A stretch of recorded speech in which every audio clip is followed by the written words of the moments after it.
Chapter 2. The List. The evening after Nils's meeting with his father was cold and eerily quiet. Snowflakes drifted outside his window, settling into thick blankets on the empty streets of the town. Nils sat at his small, battered desk, staring at the piece of paper in front of him. The list had been born out of a storm of emotions, but now it demanded structure, precision, and purpose. Nils read each name slowly, letting their weight sink into him. Each name was a scar. Each one represented a betrayal, a moment of humiliation, or a blow that had shaped his life into the hollow shell it was now. He felt no remorse as he thought of them. If anything, he felt a rising clarity, like a fog, lifting after years of suffocating in it. He divided the list into categories: family, school, and work. His father's name stood alone under family. He had already begun working on that chapter. Next came his school years. Mr. Olson, the teacher who had crushed his confidence with a scathing letter that shaped his failures.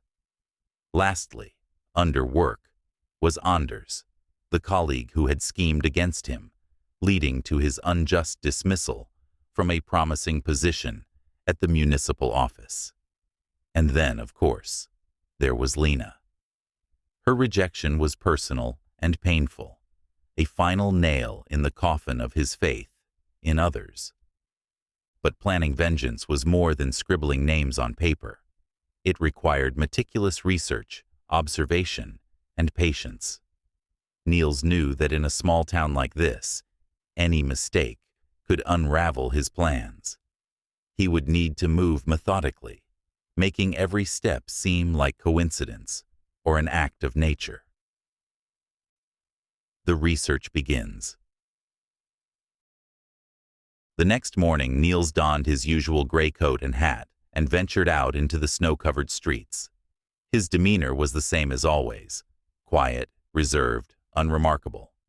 He moved through the town like a shadow, blending seamlessly into the background. His first stop was the local library, a haven for gossip disguised as a source of knowledge. Here, he began gathering information about Mr. Olson. The elderly teacher had retired years ago, but still gave occasional lectures at the town's museum. His lectures were predictable, focused on local history and folklore. Nils made notes of the times and dates, watching Mr. Olson from a distance during one of his talks. The man's voice grated on him, filled with the same arrogance that had belittled Nils so many years ago. After the lecture, Nils followed him discreetly. Mr. Olson's routine was painfully simple: a cup of tea at the cafe across the street, a short walk to the market, and then a tram ride home. Perfect, thought Nils. Predictable patterns made people vulnerable. Anders, the opportunist.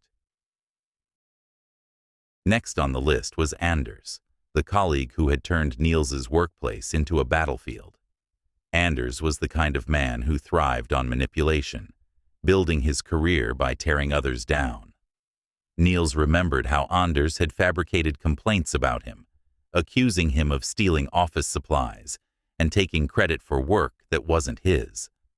Those lies had cost Nils his job, and more importantly, his sense of dignity.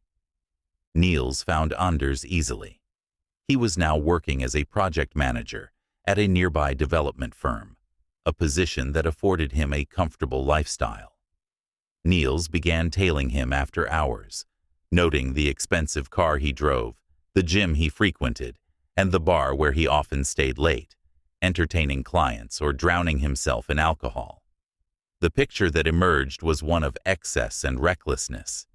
It wouldn't be hard to exploit. Lena, the heartbreaker.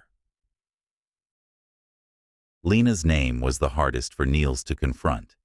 Her rejection had struck a different chord, one that resonated deeper than humiliation.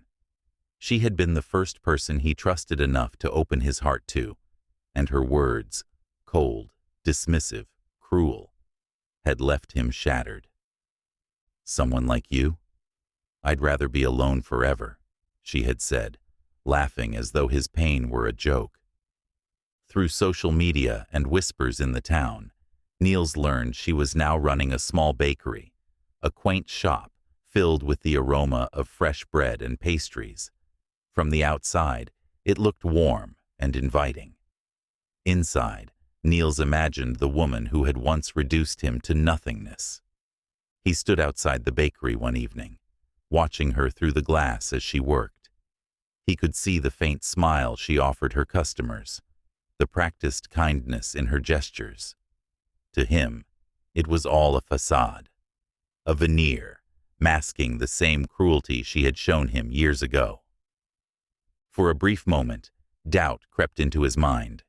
Was she even worth the effort? But then he remembered her words, the way they had lingered in his mind for years, like a poison. Yes, she belonged on the list. The map of vengeance. By the end of the week, Nils had created a detailed map of his targets' lives. It was pinned to a corkboard in his dimly lit apartment, with each name connected to a web of times, locations, and vulnerabilities. His father's name was already crossed out in bold, red ink. That gave him a grim sense of satisfaction. He knew the next steps wouldn't be easy.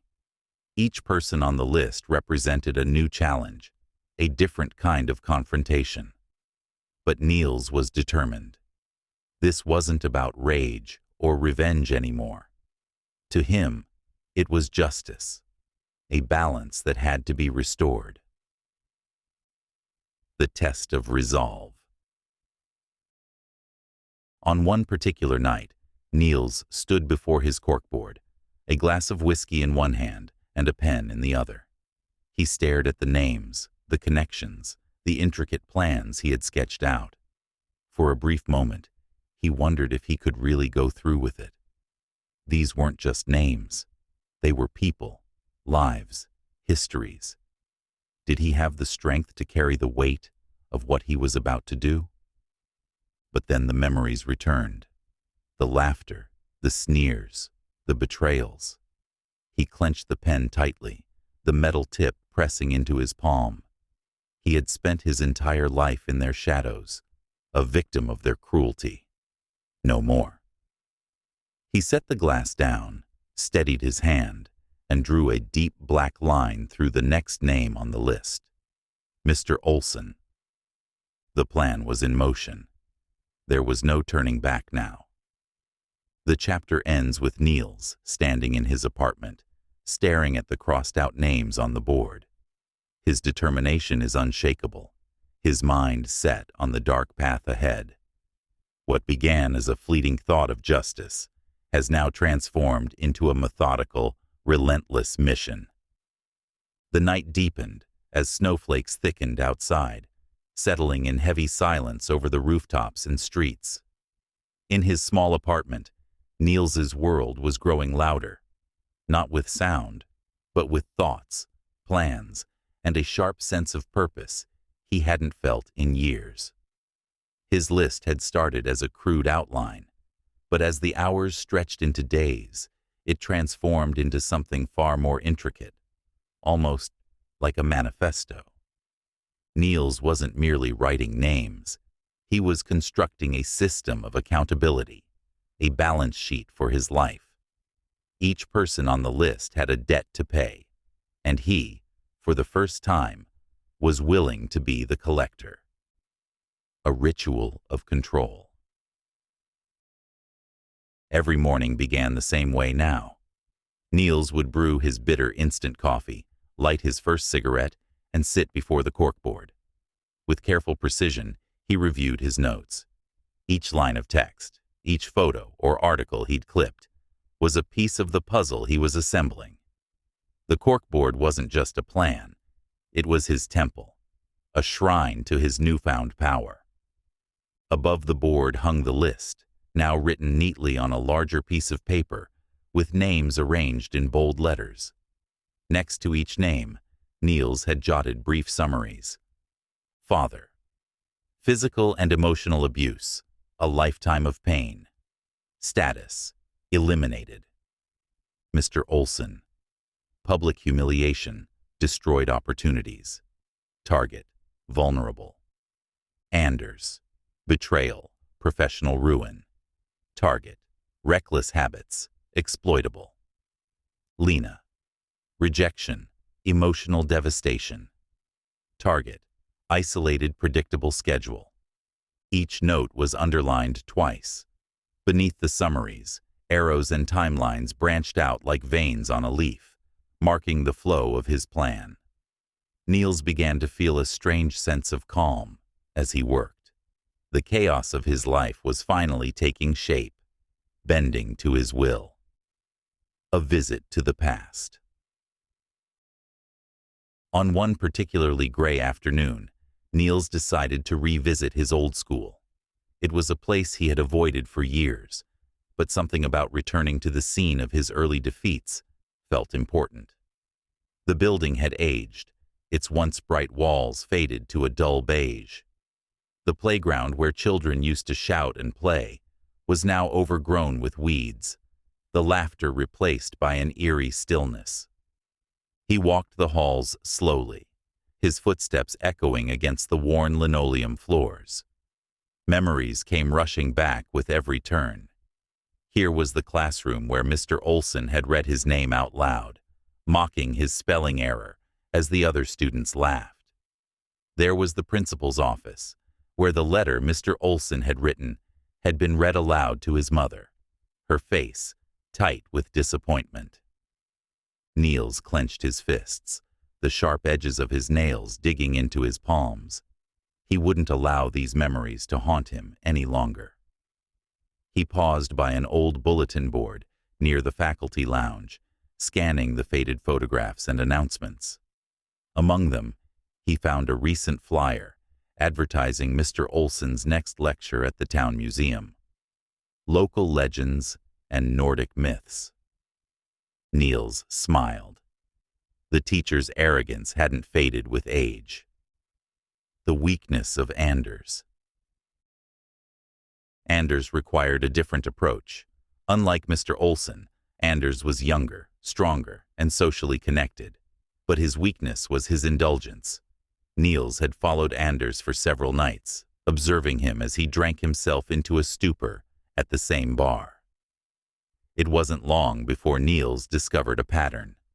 Anders left the bar late, often staggering to his car and driving recklessly through the empty streets. One evening, Nils waited outside the bar, in a shadowy alley. The cold wind bit at his face as he watched Anders stumble toward his car, fumbling with his keys. Nils's plan was simple. A punctured tire or a loosened brake line would do the trick. Anders's reckless habits would take care of the rest. As Anders drove off that night, Nils followed him at a safe distance, rehearsing the next steps in his mind. He would make sure Anders's arrogance and carelessness would lead to his downfall. No one would suspect anything beyond a tragic accident. The soft glow of the bakery. The bakery was different, warm, inviting, and utterly deceptive. Nils returned several times, always in the early evening, when the shop was quiet and Lena worked alone. Each visit he lingered outside, studying her movements through the window. She seemed so comfortable, so confident, moving between the counter and the oven, her hair tied back in a neat braid. One evening, he decided to step inside. The smell of freshly baked bread and pastries enveloped him as he pushed open the door. Lena glanced up, her face lighting up with a polite smile. "Good evening. Can I help you?" she asked cheerfully, her voice a far cry from the cruel laughter he remembered. Nils hesitated for a moment before nodding. "Just a coffee," he said, his voice steady but distant. As she prepared his order, he studied her closely. Her movements were precise, almost mechanical, as if she had done this 1,000 times before. For a moment, he wondered if she even remembered him. The thought irritated him. How could she have forgotten what she had done to him? When she handed him the coffee, their eyes met briefly. There was no flicker of recognition in her gaze. For her, he was just another customer. But for Nils, this moment was everything. A quiet beginning to the reckoning she didn't even know was coming. The first step. Back in his apartment that night, Nils sat before the corkboard, sipping the lukewarm coffee Lena had served him. His mind raced with possibilities. Unlike his father, Mr. Olsen, or Anders, Lena's downfall would need to be personal. He wanted her to feel the same emotional sting she had inflicted on him. A simple act of violence wouldn't suffice. It had to cut deeper than that.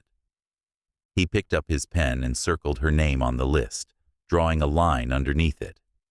Then, he began sketching out scenarios, testing different ideas. Each plan he devised felt like a small victory, a step closer to reclaiming the power he had lost so many years ago.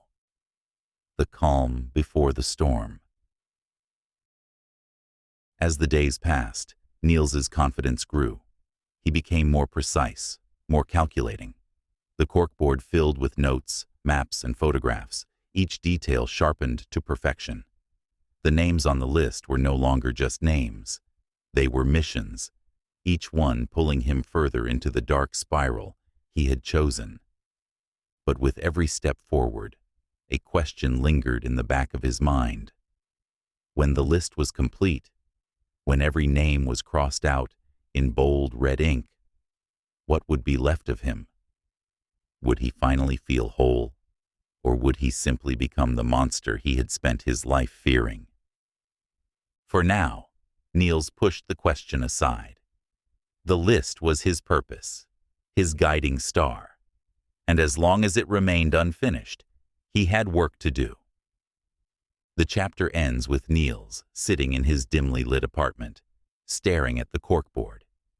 His pen hovers over Mr. Olsen's name, ready to mark the next step in his relentless pursuit of justice.